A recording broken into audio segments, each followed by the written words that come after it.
Bonjour Olivier Bouba-Olga. Bonjour. Alors, hors activité des entreprises, quelle est la contribution du territoire à la croissance? Autrement dit, quelle est la dimension territoriale de la croissance?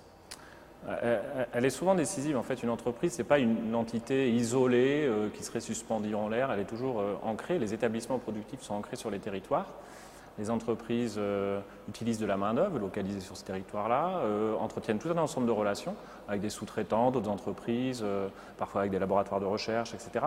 Donc le contexte territorial dans lequel est située l'entreprise peut être décisif pour cette entreprise. Alors quand on dit territoire, ça veut dire quoi? Ça peut dépendre, hein. Ça peut être dans la proximité immédiate sur un territoire voilà, à quelques centaines de mètres, quelques kilomètres, mais les entreprises aussi entretiennent des relations parfois avec des territoires plus lointains. Hein. Mais ce qu'il faut comprendre dans tous les cas, comme on dit, hein, le monde n'est pas plat, il y a une géographie des activités et chaque entreprise donc dépend aussi de tout un ensemble d'éléments, de ressources qu'elle va trouver sur son territoire et qui vont participer à ce qu'on appelle sa productivité, sa performance hein, de manière générale. Comment mesurer cet apport du territoire à la croissance?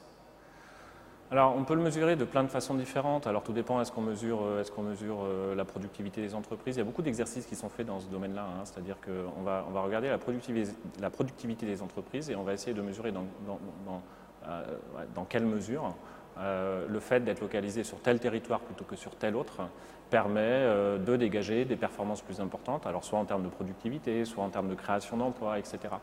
Et dans tous les cas, on s'aperçoit que ça joue, ça compte. De toute façon, quand on regarde un peu la logique économique de base, on sait qu'on a des logiques très territorialisées. On sait bien que certains pays sont spécialisés dans certains secteurs d'activité, mais quand on regarde les choses plus précisément avec des données plus fines, on s'aperçoit que ce n'est même pas le pays dans son ensemble.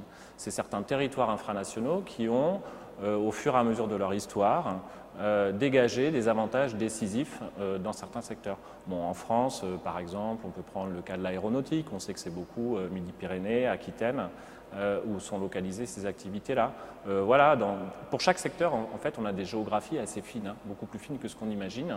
Et voilà, c'est ça aussi la contribution du territoire, et c'est à ça qu'on peut voir avec ces spécialisations à des échelles très fines que le territoire compte, joue, et qu'on peut mesurer sa contribution également. Olivier Bouba-Olga, pour terminer, quelles sont les stratégies de gouvernance économique des territoires qui ont fait leurs preuves? Quelles sont les bonnes pratiques? Alors, les bonnes pratiques, j'ai presque envie de répondre à la question inverse, c'est-à-dire quelles sont les mauvaises pratiques? Alors, quelles sont les mauvaises pratiques? Les mauvaises pratiques. Moi, le sentiment que j'ai en France, c'est qu'on est trop à la recherche du modèle en fait, de développement territorial optimal. On a eu la mode des districts industriels qui a donné lieu à la politique de ce qu'on a appelé les systèmes productifs locaux. On a eu la mode des clusters qui a donné lieu à la politique des pôles de compétitivité. Là, en ce moment, on a tout un discours où on nous dit que finalement, la croissance économique passera par les métropoles.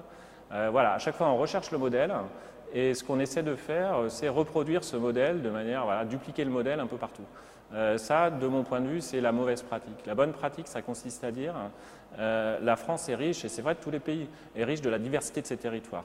Donc ce qu'il faut faire sur un territoire donné ne sera peut-être pas la même chose que ce qu'il faut faire sur un autre territoire. Donc le préalable à l'action, c'est l'analyse du contexte territorial. Quelles sont les activités présentes qui sont surreprésentées? Quelles problématiques trouve-t-on sur tel territoire, dans tel secteur d'activité?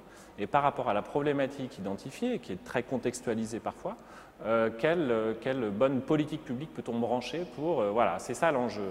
Et donc, bonne pratique, c'est se dire, avant de lancer une politique, analysons notre territoire, comprenons notre contexte territorial, identifions les bons problèmes et ensuite branchons les bonnes politiques, plutôt que d'être à la recherche du modèle qui aurait fait ses preuves et qui pourrait être appliqué partout. Ça ne marche pas, ça ne marche jamais.